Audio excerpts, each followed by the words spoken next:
Hi everyone, and welcome to episode number 132 of the Karen Knits podcast. My name is Karen, and I'm coming to you from South Central Pennsylvania, where I live, where I work, where I knit, and where I get into all kinds of other crafting shenanigans. Today is Saturday, October 22nd, 2022, and it is a glorious autumn day. Bright blue skies, beautiful temperature out. It is so lovely out today. So I've been out to a fiber festival earlier today. I'll talk a little bit more about that towards the end of my podcast today. And I also have some footage from the Fiber Fest that I will show on my Vlogtober video that will come out tomorrow morning. You will see and hear more about all of that a little bit later on the podcast and also on the vlog tomorrow morning. So hope you look forward to that and hope you enjoy that. So I've had a busy week knitting, but I've also picked up a cold. I'm finally feeling better today. It hit me Thursday, so I was pretty much feeling pretty ratty for Thursday and Friday, but I'm feeling quite a bit better today. My sinuses are still congested. I've got a bit of a itchy cough here and there, but overall, I'm feeling an awful lot better than I was on Thursday and Friday. So the only thing I worked on knit-wise this past week was my Twists and Turns shawl. So this is the Westknits MKAL for 2022. And I have finally finished glue number 1. Glue number 3 has been released, and I am finally finished glue number 1. And I plan on starting clue number 2. I will get started on that later on this afternoon or this evening once I'm finished filming and having all the editing and processing done of the video. I'll get going on that. So it's clue 1 I found to be a very slow knit for me. I like the way it looks. I'm very curious to see what the next 2 clues bring me. I have seen pictures of clue number 2. So I know what clue 1 and clue 2 together look like. I have not looked at any of the pictures or the instructions or anything for clue number 3. I have no idea where clue number 3 takes us. And I'm going to try to avoid looking at anything that might have to do with clue number 3 until I'm either done or close to finished with clue number 2. I really am hoping I can finish clue number 2 before clue number 4 comes out. Because I'm falling further and further behind, but so be it. If that's the way it goes, that's the way it goes. I will live if I continue falling farther behind with this shawl. I'm more about the process of knitting than frantically knitting and trying to get it done. I just don't have enough spare hours in the day, and my hands just can't take that kind of speed knitting with this pattern. So hopefully clue number 2 moves along a little bit faster for me. Who knows? We shall see. But anyway, I'm going to show you what my clue number 1 looks like. Oh, first I'll talk about the yarn I'm using and all that kind of stuff first, and then I'll put up a spoiler alert so that in case you have not seen what clue number 1 looks like and you don't want to have the surprise ruined for you, then you will. I'll put a notice up there so that you know when to come back and not have the surprise spoiled for you. So I'm using whole super soft, and there's 3 colors. My main color and my contrast color are Larkspur, which is a teal color, and Flannel Gray, which is a medium-ish, about a medium-ish gray color. My accent color is Opal. Opal has not been introduced yet. For the first clue, I used, of the main color, I used 45 grams out of the 50-gram cake of yarn. And the contrast color, the gray, I used 47 grams out of the 50-gram skein of yarn or cake of yarn. So I used close to 50 grams of each of those first two colors. And Whole Super Soft has a lot of yardage for 500 for the 50-gram skein. So there's a fair bit of yarn gone into this so far. So I'm using 3.5 millimeter or US 4 needles for this project. Once you finish clue number 1, you do the knitting, then you bind it off, and then you pick up from different areas for clue number 2. So I don't have needles attached to this anymore. I will be picking up and adding stitches on for clue number 2. I'm going to show what the fabric looks like now. So again, if you have not finished clue number 1 and you don't want to see what it looks like yet, I'll put a spoiler alert here and tell you when it's safe to come back. So in 3, 2, 1, here we go.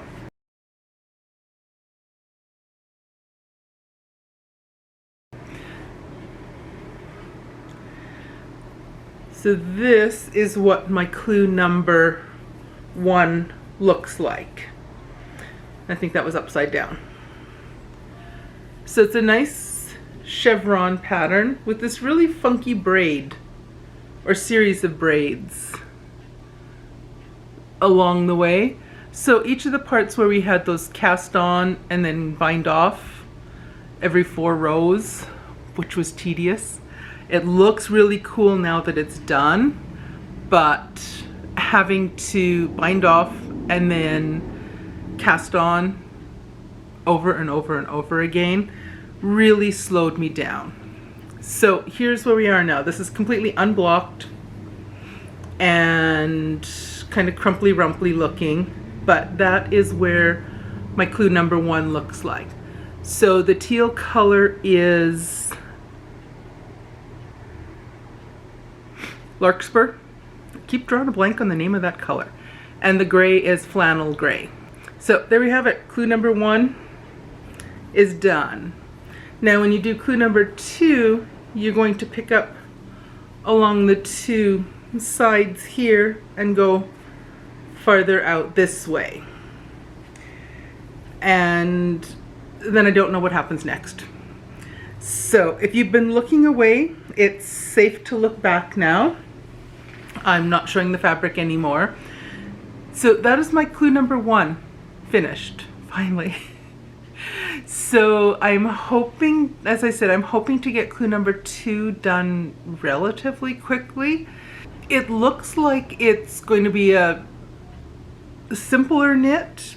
It's the first part of clue number 2, the right and left portions, is just a lot of garter.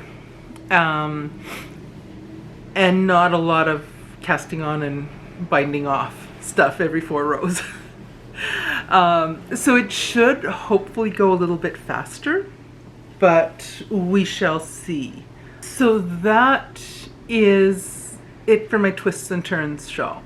Like I say, I'm hoping I have clue number 2. I hope I get a good chunk of that done before I see you again next week, but we shall see. So that's all I knit this week. The only thing I worked on was Twists and Turns.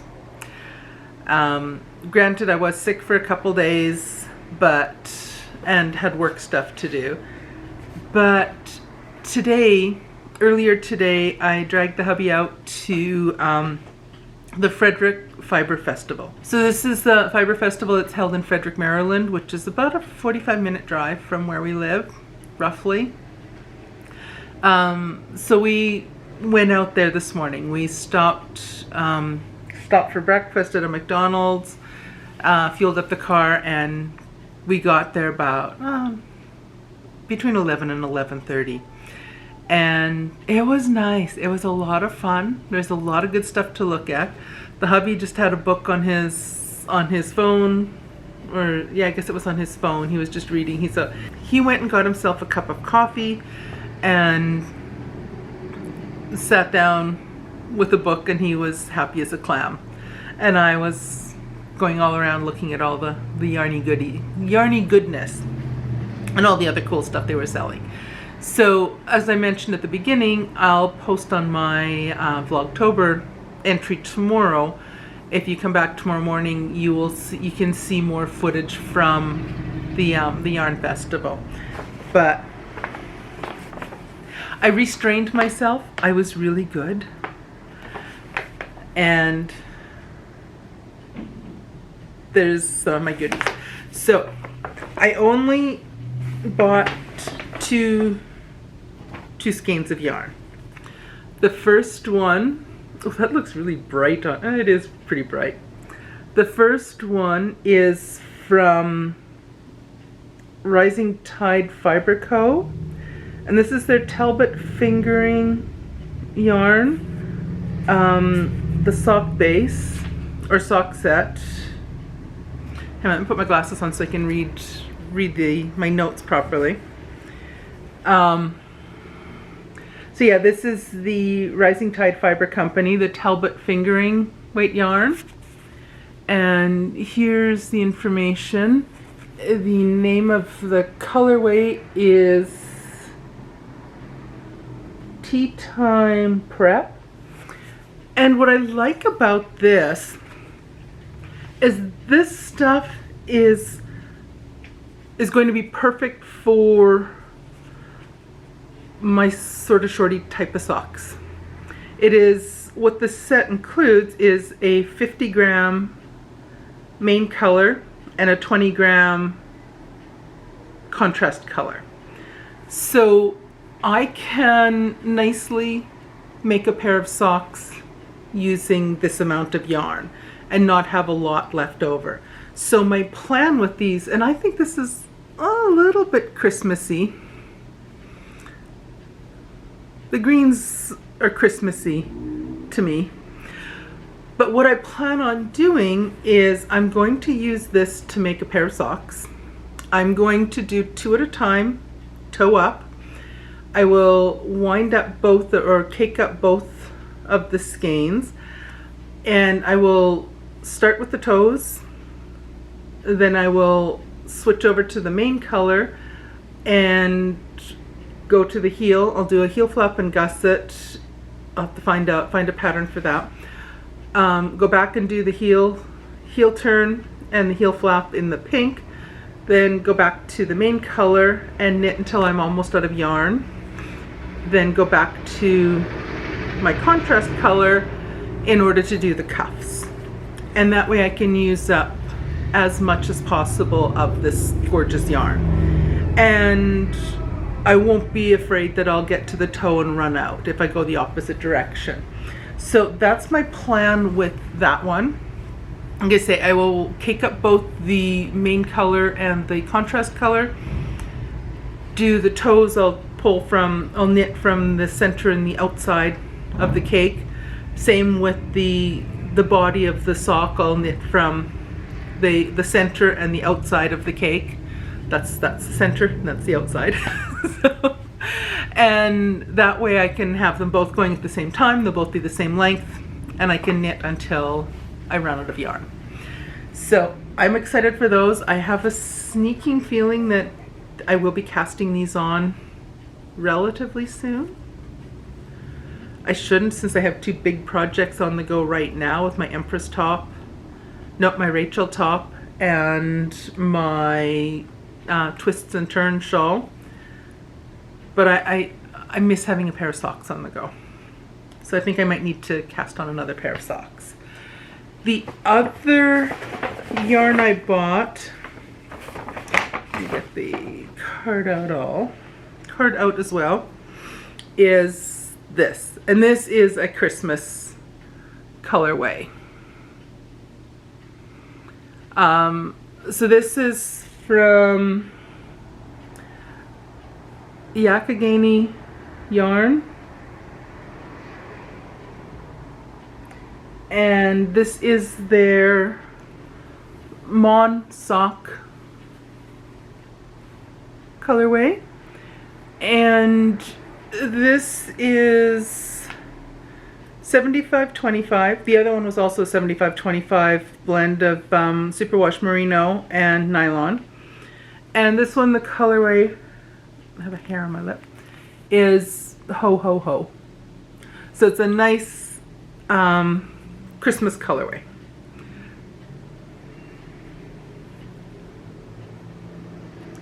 So I'm hoping to be able to get both. I just dropped the business card. I'm hoping to get a pair of Christmas socks out of each of these. This is close enough. I'm thinking this is close enough to Christmassy for me with the greens and kind of the reddish pinks. The heel flaps and things are going to be bright pink, but the rest of this is enough Christmassy colors for my liking. If I don't think they're Christmassy by the time they're done, then they'll go into my regular rotation of socks. Otherwise, they will go into my box of Christmas socks. And I had a business card for the Yakagani.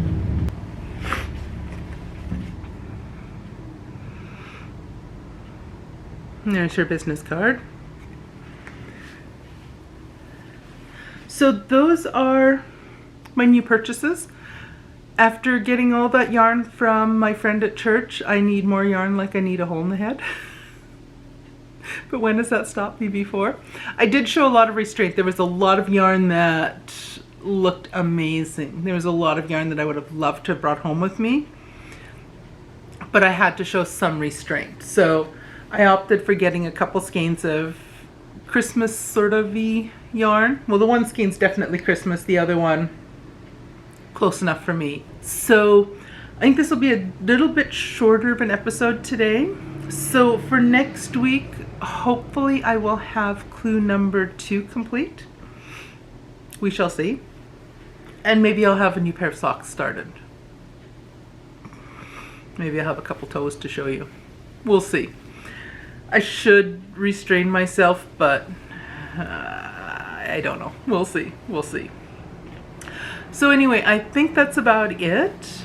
I better get going, get the editing done on this, clear up my voice. My voice is my throat's starting to bother me, and I can feel more of a tickle in my throat. So I think I'll quit yakking for a few minutes now. But other than that, that's about it. And take care, and I will see you guys again in my next vlog. You'll see that tomorrow, where I'll show you more footage of the actual stuff from the Fiber Festival. Alrighty, take care everyone, and I will see you guys again soon. Bye.